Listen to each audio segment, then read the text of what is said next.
The late 1940s and early 1950s were decisive years for India, a newly independent nation.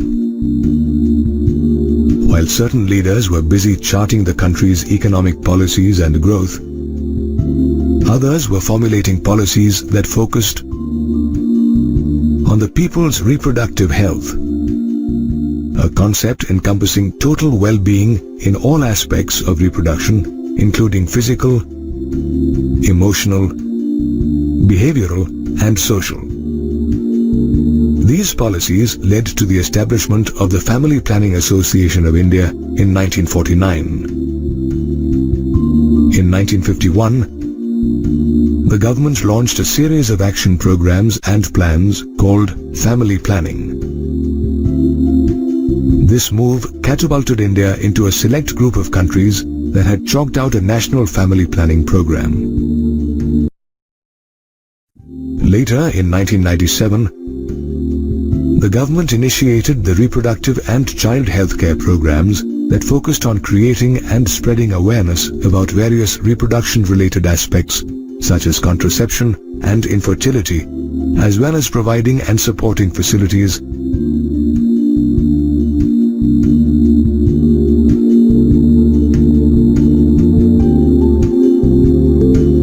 Today, the government, along with family planning experts, is continuously chalking out strategies to address the latest challenges arising in reproductive health. For instance, people in rural India still don't have access to information relating to sex and reproduction. Hence, various governmental and non-governmental agencies have been roped in to propagate information. Experts associated with family planning have also realized that today's youngsters depend on the internet as well as other sources including movies, friends and magazines to learn about sex-related aspects. However, information gathered from these sources may or may not be reliable. Moreover, at times, the information can create myths as well as misconceptions and even unhealthy attitudes towards sex-related aspects. Therefore, these experts are advocating the need for sex education in schools. They argue that it will go a long way in imparting correct and relevant information about sex. Moreover, it will also make youngsters aware of social evils like sex abuse and sex-related crimes and the steps they need to take to fight such social evils. Experts also believe that people, especially adolescents, should be sensitized to hygienic sexual practices such as cleaning one's genitals, sexually transmitted diseases, AIDS, adolescence, and related mental and bodily changes, which in turn will ensure a reproductively healthy society. Another strategy to improve reproductive health is by educating couples as well as individuals of marriageable age about birth control options, gender equality, pre- and post-pregnancy care,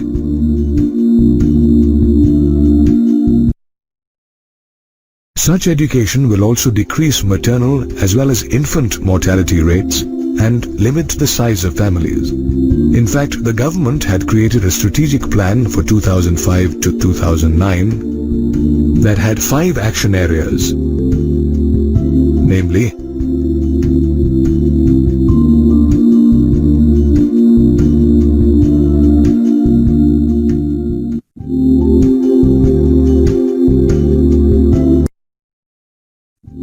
providing expert medical care and assistance to people on wide-ranging issues including pregnancy and delivery, STDs, abortions, menstrual problems, and infertility is another step taken by the government.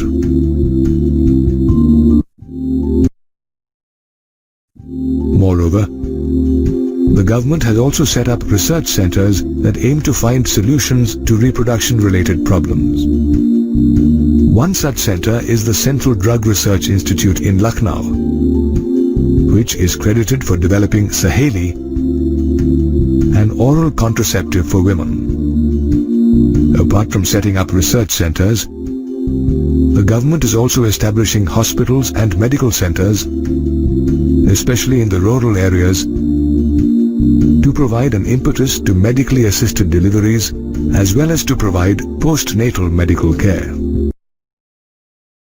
This will help bring down maternal and infant mortality rates as well as encourage couples to have smaller families. The government is also conducting mass immunization programs to bring down the infant mortality rate. Did you know that the government has banned amniocentesis, a fetal sex determination test based on the chromosomal pattern in which the amniotic fluid surrounding the developing embryo is drawn by inserting a needle in the mother's abdomen? In this manner, the government has initiated a lot of programs and plans to build a reproductively healthy India. At the dawn of independence, India was an underdeveloped country, with its population having no access to good medical care. Life expectancy was just 32 years, and infant mortality as high as 180 per 1,000 births. However, living conditions improved as the government built hospitals, educated people about health-related issues, and conducted immunization programs. These steps nearly doubled the life expectancy rate and lowered the infant and maternal mortality rate. But with the birth rate remaining more or less the same, this led to population explosion, a situation where the population of a country far outstrips its sustaining capacity. In fact, India's population, which was 350 million during independence, went past the 1 billion mark in 2000, making India the second most populous country after China. Demographers fear that if the current birth rate of 1.7% is not lowered, India's natural and economic resources will be strained, depriving many of even basic necessities such as food, clothing, and shelter. To arrest the population growth, the government has raised the legal marriageable age of girls and boys to 18 and 21 years respectively. The government is also using the media to drive home the benefits of having smaller families. Moreover, government agencies are also actively encouraging couples to go for contraception, which is an intentional prevention of an unwanted pregnancy, through the use of contraceptive methods. Contraceptive methods can be broadly categorized as natural or traditional methods, barrier methods, intrauterine devices, oral contraceptives, injectables, implants, and surgical methods. Natural methods, the oldest form of contraception, work on the principle of circumventing the chances of the sperm fertilizing the ovum. They are of three types: periodic abstinence, coitus interruptus, and lactational amenorrhea. In periodic abstinence, couples abstain from copulation during the fertile period, which occurs between days 10 and 17 of the menstrual cycle. This is when ovulation or the release of the egg occurs, which increases the chances of conception. Another natural method is coitus interruptus, which is also known as the withdrawal method.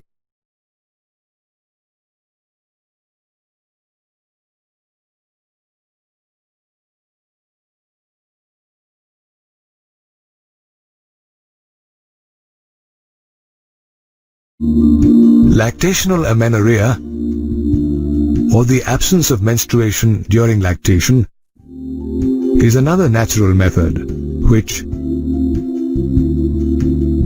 works on the principle that lactating women don't menstruate for up to 6 months following parturition. This is because the hormone oxytocin, which stimulates milk production, also suppresses ovulation. Naturally, without ovulation, conception can't occur. Lactational amenorrhea, as well as other natural methods of contraception, are safe and have no side effects, as there are no devices, medicines, or hormones involved. However, natural methods aren't very effective compared to other contraceptive methods such as the barrier method. This method makes use of either a condom, diaphragm, or cervical or vault cap, which act as barriers to prevent the sperm and ovum from meeting. Condoms, which are available for both men and women, are made of thin rubber or a latex sheath, while condoms for males are rolled over the penis.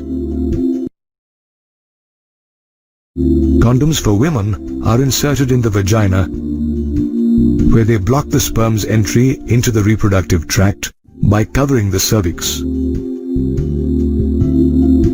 Most couples prefer using condoms since they are cheap, easily available, and offer privacy as they can be self-inserted. Moreover, condoms also offer protection against sexually transmitted diseases such as AIDS and syphilis. A condom, however, can be used only once, and every new coitus session requires the use of a new condom. While condoms are available for both men and women, diaphragms, cervical caps, and vaults are meant only for women. These dome-shaped barriers are made of rubber and are inserted in the vagina.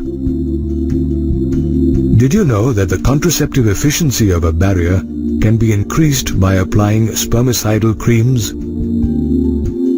jellies, and foams? That's because these products contain chemicals that kill sperm. Another contraceptive method is the use of intrauterine devices, commonly called IUDs. These are used by couples who want to delay pregnancy or space out their children. IUDs are tiny T-shaped devices that doctors insert into the uterus through the vagina.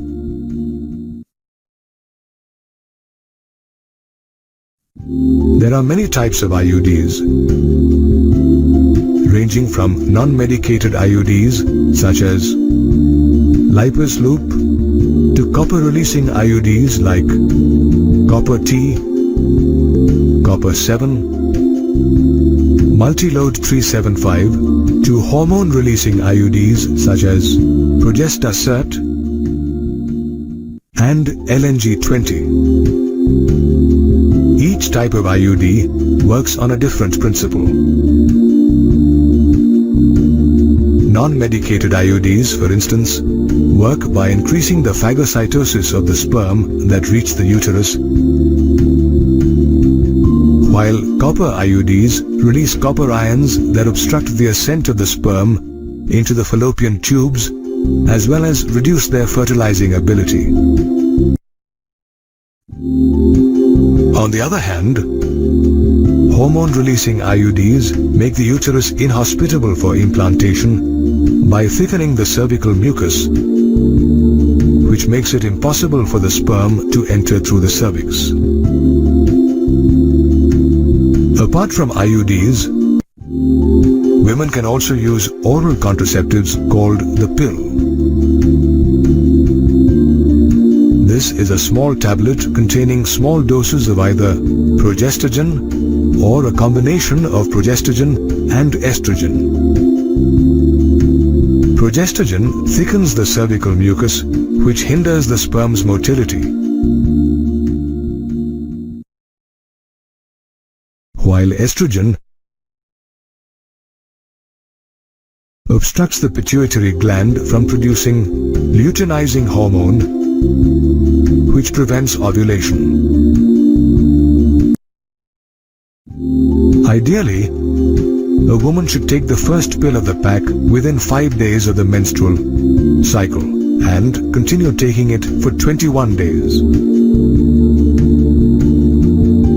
During the next 7 days, when the pill is not taken, the woman experiences her menstrual cycle. Following this, she needs to start taking the pill again. Progestogens alone or in combination with estrogen are also available as injections or implants that are to be placed under the skin. However, in comparison to pills, they remain effective much longer. While women have several contraceptive options, men have only 2 options for birth control: condoms and a terminal surgical or sterilization method called vasectomy. In this case, a tiny part of the vas deferens is removed and then tied to the scrotum by bearing a small incision on the same. In tubectomy, a sterilization method for women, a minuscule part of the fallopian tube is removed and tied up through a small incision in either the abdomen or through the vagina. Both tubectomy and vasectomy are successful methods of birth control. But they are irreversible and should only be adopted if a couple wishes to have no more children. In addition to surgical methods, couples today have several other contraceptive methods to choose from. However, before opting for a particular method, one should weigh its pros and cons and seek a doctor's advice, as some contraceptives can cause side effects such as abdominal pain and irregular menstrual bleeding. It was mid-1970s. Leslie and John Brown, a Bristol-based couple, were childless even after 9 years of marriage. After visiting scores of doctors, they finally approached Dr. Patrick Steptoe and Dr. Robert Edwards. As an experiment, they would help the couple bear a child. Dr. Steptoe extracted an egg from Leslie. The egg was then mixed with John's sperm for fertilization. The fertilized egg was then placed in a special solution and allowed to divide into 64 cells. The fertilized egg, now an embryo, was placed into Leslie's uterus.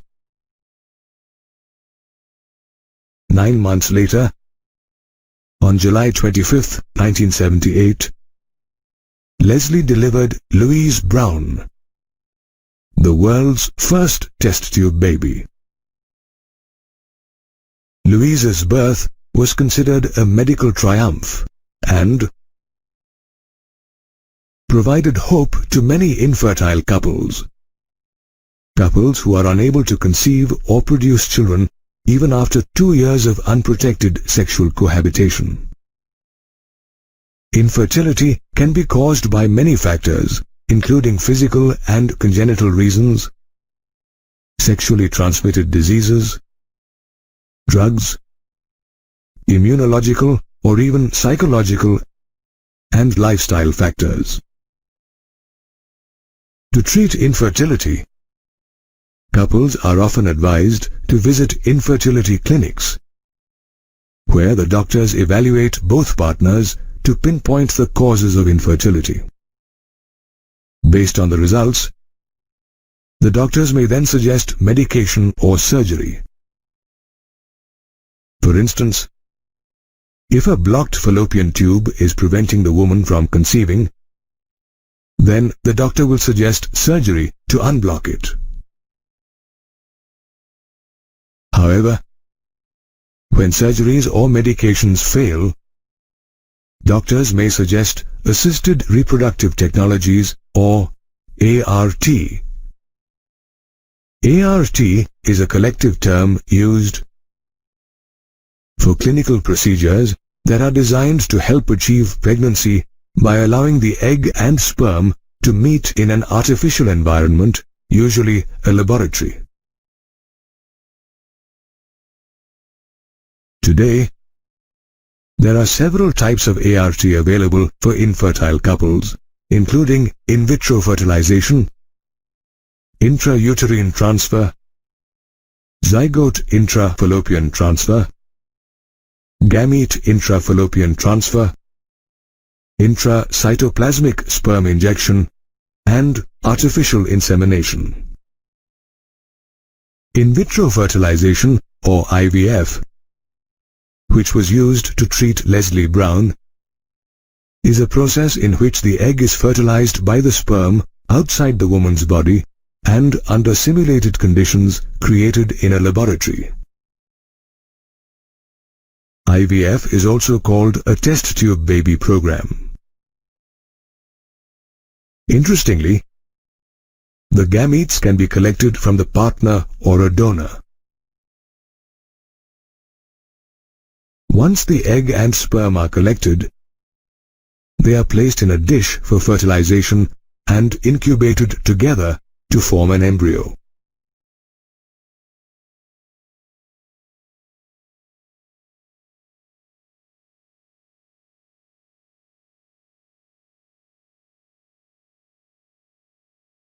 IVF is followed by embryo transfer or ET, where the embryo is transferred to the uterus using a tube called a catheter.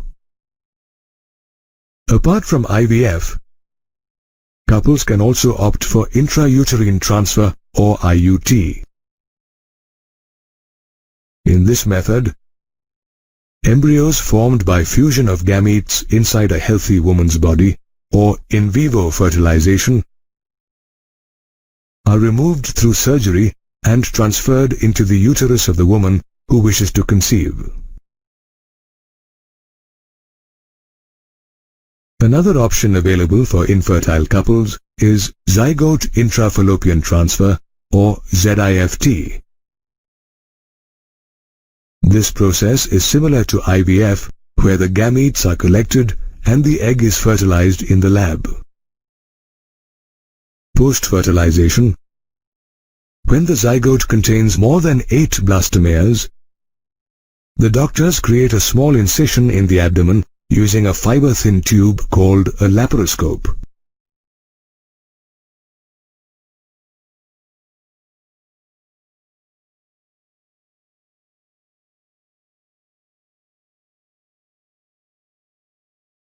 The zygotes are then transferred to the fallopian tube through the laparoscope.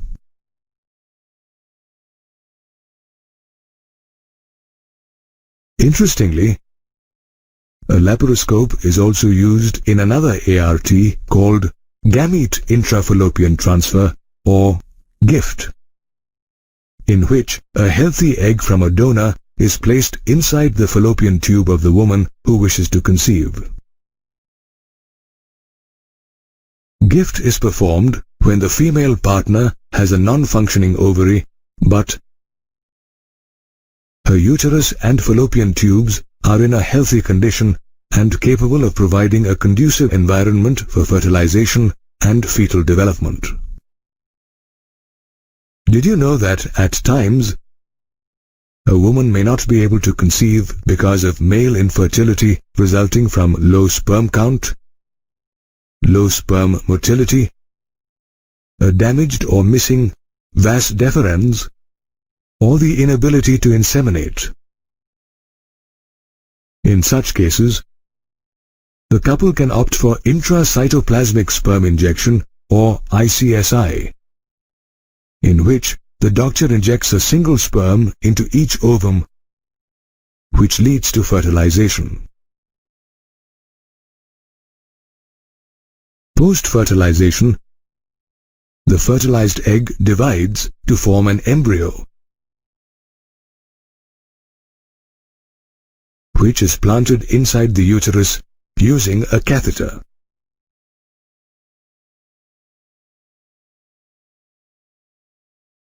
Apart from ICSI, artificial insemination is another option in which semen, collected from either the male partner or a donor, is introduced into the vagina or uterus by inserting a catheter. Hence, artificial insemination is also called intrauterine insemination or IUI. Artificial insemination, as well as other ARTs, are helping infertile couples realize their dream of becoming parents. However, one should remember that these methods are expensive, as they require highly qualified doctors as well as expensive instruments. Pregnancy is one of the most wonderful experiences for a woman. However, if one gets pregnant as a result of rape, casual, unprotected coitus, or failure of contraceptives used during coitus, it could turn out to be a harrowing and distressing experience. Under such circumstances, many women opt for medical termination of pregnancy or MTP, also called induced abortion. MTP is the intentional or voluntary termination of pregnancy before full term by expulsion of the fetus from the mother's uterus. Doctors might also recommend MTP if a woman is suffering from serious medical conditions such as heart diseases or blood pressure, because continuation of pregnancy could prove fatal to her. MTP is also advised if there is a possibility of the child being born with severe physical or mental disability. Estimates show that nearly 40 to 50 million women opt for MTP every year worldwide. And in India, this figure averages 6.7 million every year. However, when India was a newly independent country, the laws concerning abortion were restrictive, and abortion was permitted only if the continuation of pregnancy could prove fatal for a woman. Things started changing during the late 50s and 60s, when demographers raised concerns about India's spiraling population. They started pressing for liberalization of abortion laws, which they thought could help lower the birth rate. The demographers' calls for liberalization of abortion policies found support from doctors who were alarmed by rampant illegal abortions. To address the situation, the Indian government formed the Shantilal Shah Committee in 1964. Acting on the recommendations of this committee, the Indian government passed the Medical Termination of Pregnancy Act, 1971, that paved the way for liberalized abortion laws. The MTP Act states that an abortion can be carried out only by an approved doctor. Moreover, while the opinion of one qualified doctor is sufficient for pregnancies of up to 12 weeks, for pregnancies of more than 12 weeks but less than 20 weeks, the certification of 2 approved doctors is essential to conduct an abortion. This is because an abortion of up to 12 weeks of pregnancy is far less risky than one carried out for a pregnancy of more than 12 weeks. However, abortions of pregnancies beyond 20 weeks are prohibited under the MTP Act unless the pregnancy poses a threat to the mother's life. The MTP Act has made it easier for women to opt for medical termination of pregnancy. However, experts claim that illegal abortions, including sex-selective abortions and abortions after 20 weeks of pregnancy, are on the rise. To reverse this trend, people are being educated about gender equality as well as the health hazards associated with illegal abortions. They are also being educated about how to avoid pregnancies by using contraceptives such as condoms and the pill. Condoms can also protect young people from a plethora of diseases and infections such as gonorrhea, syphilis, genital herpes, chlamydiasis, genital warts, trichomoniasis, hepatitis B, and HIV. Collectively known as sexually transmitted diseases or STDs, or venereal diseases, or reproductive tract infections, these diseases are contracted through sexual contact. Incidentally, certain diseases such as hepatitis B and HIV can also be transmitted by sharing injection needles and surgical instruments used by infected persons, blood transfusion, or from an infected mother to the fetus. Different STDs are caused by different pathogens. Chlamydiasis and gonorrhea, for instance, are bacterial infections. Trichomoniasis, on the other hand, is caused by a microscopic one-celled protozoan called Trichomonas vaginalis, whereas HIV, the most dangerous of all STDs, is caused by the human immunodeficiency virus or HIV. In most cases, people suffering from STDs show symptoms such as itching, fluid discharge, swellings in the genital region, as well as pain during sexual intercourse. However, the symptoms aren't always obvious. In fact, most people don't show any symptoms of infection during the early stages of the diseases. Moreover, when symptoms become obvious, people avoid seeking medical opinion for fear of being stigmatized. One should, however, not forget that timely detection and appropriate treatment can make a person completely free of most STDs. However, there are a few exceptions like hepatitis B, genital herpes, and HIV infections that cannot be cured. Moreover, timely detection is the key to prevent STD-related complications such as pelvic inflammatory diseases, abortions, stillbirths, infertility, or even cancer of the reproductive tract. Did you know that STDs, which are widely prevalent in people who are aged between 15 and 24, can be prevented if one takes simple precautions such as using condoms and avoiding sex with unknown or multiple partners? We are responsible for our own health, and simple things such as the use of condoms can keep STDs at bay.